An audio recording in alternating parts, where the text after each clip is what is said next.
In order to assure our security, remove Hamas there, enable the population to be free of Gaza, and to pass it to civilian governance. That is not Hamas and not anyone advocating the destruction of Israel. That's what.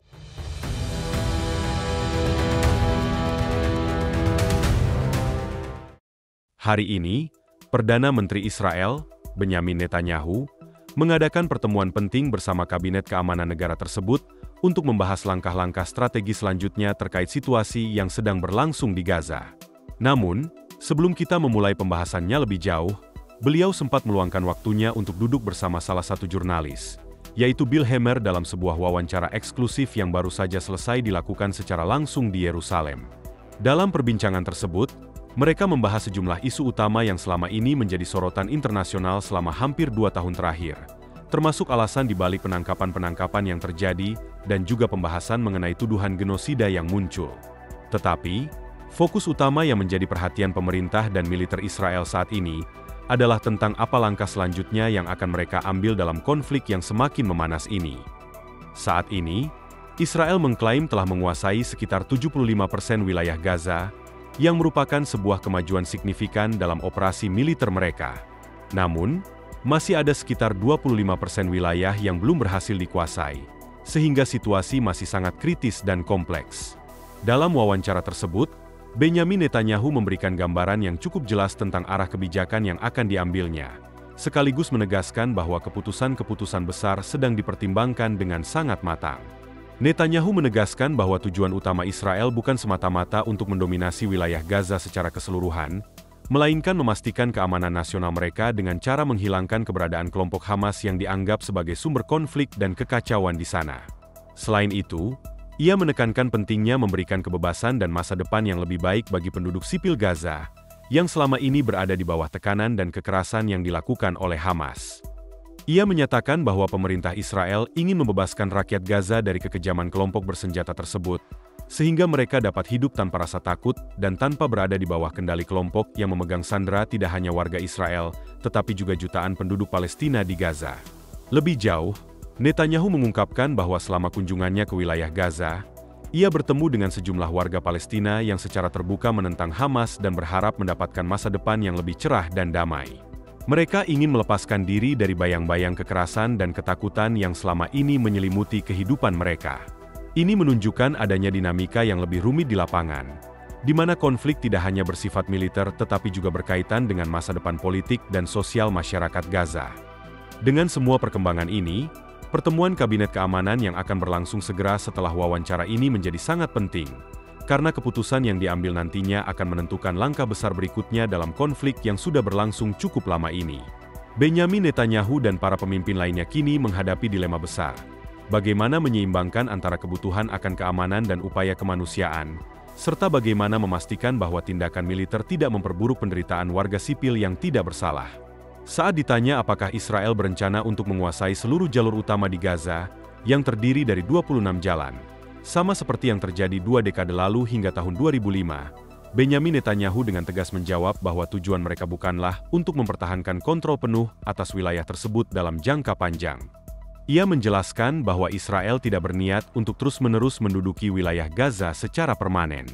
Sebaliknya, yang mereka inginkan adalah membentuk sebuah perimeter atau zona keamanan yang kokoh, yang dapat menjaga keamanan Israel sekaligus meminimalkan ancaman dari kelompok-kelompok militan. Netanyahu menegaskan bahwa Israel tidak ingin menjadi kekuatan penguasa yang terus tinggal di Gaza, melainkan mereka ingin menyerahkan kendali keamanan wilayah tersebut kepada pasukan Arab yang mampu mengelola dan mengamankan wilayah itu secara efektif, tanpa menimbulkan ancaman terhadap negara Israel. Ia membayangkan sebuah situasi di mana Gaza dapat dikelola oleh pihak-pihak yang bertanggung jawab dan damai, sehingga kehidupan penduduk di sana dapat membaik dan berkembang jauh dari ancaman dan konflik yang selama ini melanda. Kendati demikian, Netanyahu dengan tegas menyatakan bahwa hal tersebut mustahil tercapai selama Hamas masih menjadi kekuatan dominan di Gaza. Ia menggambarkan Hamas sebagai sebuah organisasi yang tidak hanya berbahaya, tapi juga brutal dan sangat merusak. Hamas, menurutnya, adalah monster yang telah menimbulkan banyak penderitaan, bukan hanya bagi rakyat Israel, tetapi juga terhadap rakyat Palestina sendiri. Ia menyoroti tindakan-tindakan kekerasan Hamas yang meliputi pembunuhan, balas dendam yang kejam, serta serangan yang mengerikan yang bahkan menyasar anak-anak.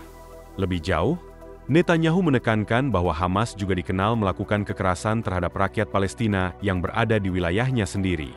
Ketika militer Israel mencoba melakukan operasi untuk mengurangi kekuatan Hamas di zona-zona pertempuran, Hamas justru menembaki warga sipil mereka sendiri sebagai bentuk intimidasi dan kontrol. Ini adalah bagian dari strategi yang sangat kejam, di mana Hamas sengaja menjadikan penduduk sipil sebagai tameng manusia untuk menghalangi serangan Israel, serta menciptakan kondisi yang menyulitkan bagi tentara Israel untuk bertindak tanpa risiko korban sipil yang tinggi. Dalam kesimpulannya, Netanyahu tidak menolak kemungkinan untuk meninggalkan sebagian wilayah Gaza jika mereka berhasil menegakkan keamanan yang diinginkan. Malahan, dalam wawancara itu, ia memberikan indikasi kuat bahwa memang itulah arah kebijakan yang ingin diambil oleh pemerintah Israel saat ini. Meskipun ada berbagai pendapat yang berbeda di dalam pemerintahan dan kalangan militer, kenyataannya adalah Israel telah mencapai titik kritis dalam konflik ini.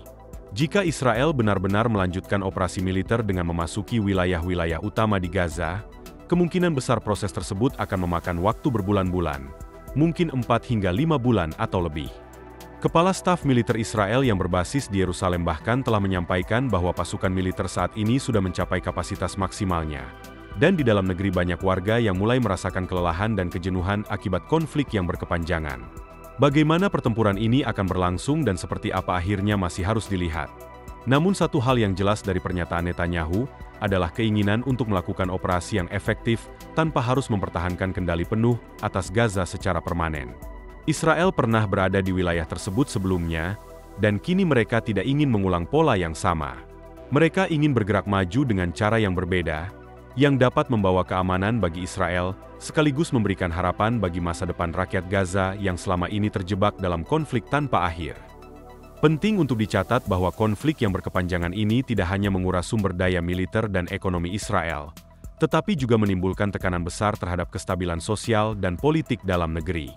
Rasa kelelahan yang melanda masyarakat Israel kini menjadi faktor yang tak bisa diabaikan oleh para pemimpin negara. Ketegangan yang terus meningkat memicu diskusi intens di kalangan pejabat tinggi dan masyarakat umum mengenai strategi yang tepat untuk mengatasi situasi ini, tanpa menimbulkan konsekuensi yang jauh lebih besar di masa depan. Di sisi lain, kondisi di Gaza tetap sangat memprihatinkan.